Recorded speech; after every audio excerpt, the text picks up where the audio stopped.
बात कर लेते हैं वेरी इंपॉर्टेंट क्वेश्चन के तहत आपके छोटे बड़े क्वेश्चन की बात। ठीक है, मिलावटी अवयव किसे कहेंगे? भोज्य पदार्थ में मिलाए जाने वाले अन्य खराब भोज्य पदार्थ बाहरी अवयव को कंकड़, मिट्टी, पत्थर मिलावटी अवयव कहेंगे। FSSAI का मुख्य उद्देश्य क्या है? खाद्य पदार्थ हेतु वैज्ञानिक तथ्यों के आधार पर मानकों का निर्धारण करना, उनकी सुरक्षा गुणवत्ता निश्चित करना प्रमुख उद्देश्य है। भोजन संदूषक कितने प्रकार के हो सकते हैं? भोजक संदूषक 3 प्रकार है। जीवाणु संदूषक, कीटाणुनाशक संदूषक, धात्विक संदूषक। केसरी दाल में पाए जाने वाले अम्ल का नाम लिखिए। केसरी दाल में एक विषैली अमीनो अम्ल पाया जाता है। ठीक है, लंबे समय तक बिना उपचार किए खेसारी दाल का प्रयोग करने से क्या हानि होगी? टांगों का लकवा हो सकता है। एस्बेस्टॉस का उपयोग क्या प्रभाव डालता है? एब्स्ट्रैक्ट का अंश आहार नाल में कैंसर उत्पन्न कर सकता है। ठीक है, सुरक्षित पेयजल के गुण बताइए। सुरक्षित पेयजल जैविक रासायनिक पदार्थों से मुक्त, मिट्टी की गंदगी रहित, गंधहीन, रंगहीन, दृष्टि पारदर्शी।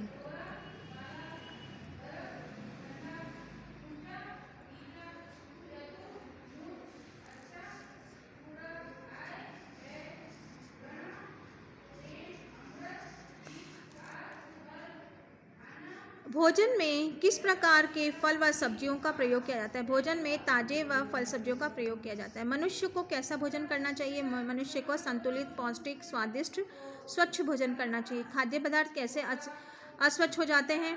ठीक है, खाद्य पदार्थ उसमें उपस्थित गंदगी, कीटाणु, रासायनिक पदार्थ, उपयोग में लाने वाले व्यक्तियों के रखने, संग्रहण करने के स्थान पर बर्तन, उपकरण, अन्य सामग्री के द्वारा अस्वच्छ हो जाते हैं। उचित तथा आकर्षक डिजाइन का निर्माण किस प्रकार किया जाता है? कला के तत्व एवं डिजाइन के सिद्धांत के आधार पर उचित व आकर्षक डिजाइन का निर्माण किया जा सकता है। कला के तत्व के नाम लिखिए। कला के तत्व क्या है? रेखा, रंग, आकार, बनावट। अनौपचारिक संतुलन क्या होता है? जिस नमूने के सभी भाग बराबर नहीं होते हैं वह अनौपचारिक संतुलन कहलाता है। मतलब ठीक नहीं है ये। उचित व आकर्षक डिजाइन निर्माण किस प्रकार के होते हैं? कला के तत्व एवं डिजाइनों के सिद्धांतों के आधार पर उचित व आकर्षक डिजाइन का निर्माण किया जाता है। दबाव के सिद्धांत क्या है? किसी एक बिंदु पर बल देकर आकर्षण उत्पन्न करना दबाव का सिद्धांत कहलाता है। किसी एक विशेष बिंदु पर ध्यान देना आकर्षण कहलाता है। वृत्त रेखा किसका परिचायक है? वृत्त रेखा प्रसन्नता, शालीनता, सौंदर्य, समृद्धि का परिचायक है। वस्त्र का चयन किन कारकों द्वारा प्रभावित होता है? वस्त्र का चयन आयु के, जलवायु के, लिंग के, व्यवसाय के, आय के, व्यक्तित्व और फैशन से प्रभावित होता है। ठीक है, प्रौढ़ व वृद्ध के लिए किस रंग के वस्त्र को खरीदना चाहिए? प्रौढ़ व वृद्ध के लिए सफेद, सलेटी, क्रीम या बादामी हल्के रंग को वस्त्र को खरीदना चाहिए। मौसम के अनुकूल वस्त्र कैसा होना चाहिए? गर्मी के मौसम में हल्के व सूती वस्त्र, सर्दी में ऊनी वस्त्र तथा फर वाले वस्त्र, वर्षा के मौसम में सिंथेटिक वस्त्र का प्रयोग करना चाहिए। प्रतिदिन धारण किए जाने वाले वस्त्र किस प्रकार का होने चाहिए? मजबूत, टिकाऊ, सरलतापूर्वक धुलने योग्य वस्त्र प्रतिदिन काम में लेना चाहिए। बच्चों के लिए किस रंग के वस्त्रों का चयन किया जाता है? बच्चों के लिए चमकीले, भड़कीले रंगों का प्रयोग किया जाता है। प्रत्येक व्यक्ति के व्यवसाय की पहचान वस्त्रों के द्वारा होती है। किस प्रकार?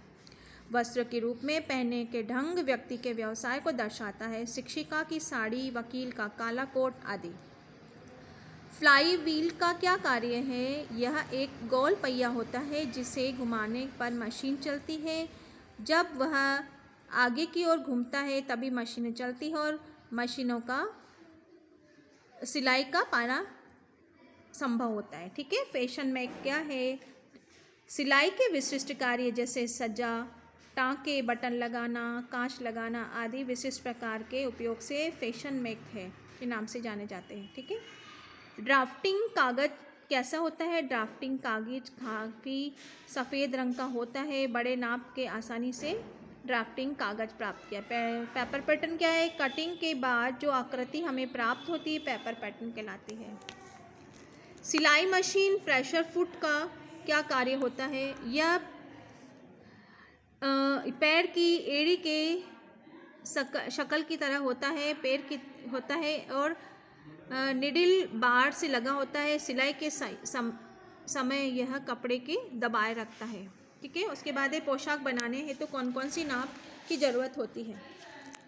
पोशाक बनाने हेतु कौन कौन सी नाप की ज़रूरत होती है। पोशाक बनाने हेतु लंबाई, चौड़ाई, तीरा, कमर, बाहें, लंबाई, मोहरी की लंबाई, गले की लंबाई नाप की जरूरत होती है। तुरपन किसे कहते हैं। तुरपन तैयार पोशाक में तुरपन एक महत्वपूर्ण टाका होता है जिसकी आवश्यकता पड़ने पर खोला जा सकता है। पोशाक के चयन का आधार क्या होता है। व्यक्ति की उम्र, शरीर का नाप के आधार पोशाक का चयन होता है। उम्र का पता न लगा होने पर तैयार पोशाक लेने से क्या समस्या आती है। उम्र का पता न होने पर तैयार पोशाक छोटी या बड़ी आ सकती है जिसे वापस करना पड़ सकता है।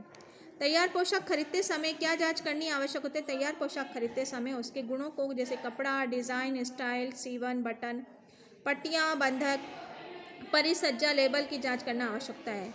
तैयार पोशाक के लेबल से क्या पता चलता है। तैयार पोशाक पर लगे लेबल से पोशाक के नाप, नंबर, कीमत, देखभाल हेतु निर्देश का पता चलता है। कपड़े पर सीवन कैसी होनी चाहिए। कपड़े पर सीवन मैच करते रंग के साथ एक समान होनी चाहिए। धब्बा क्या होता है। वस्त्र का बाहरी पदार्थों के संपर्क में या शोषित कर लेने पर धब्बा या चिन्ह दाग बन जाता है। धब्बा छुड़ाने की 3 विधियां कौन सी है। घोलक विधि, रासायनिक विधि, अवशोषक विधि। विरंजक कितने प्रकार के होते हैं। विरंजक 2 प्रकार के होते हैं, ऑक्सीकारक विरंजक और अवकारक विरंजक। ठीक है, धब्बे छुड़ाने के कोई 3 नियम क्या है। धब्बे को सदैव कम या हल्के विलयन में प्रयोग करना चाहिए। ठीक है, ये आज के लिए आपके इम्पॉर्टेंट क्वेश्चन मैंने डाल रही हूँ आपके, आप इसको देखें, अच्छे से पढ़ें। ठीक है, बार बार आप पढ़ेंगे तो आपको याद हो जाएगा ये, है ना। टेंशन की कोई बात नहीं है, आप बहुत अच्छे अंक से आपको प्राप्त होंगे। ठीक।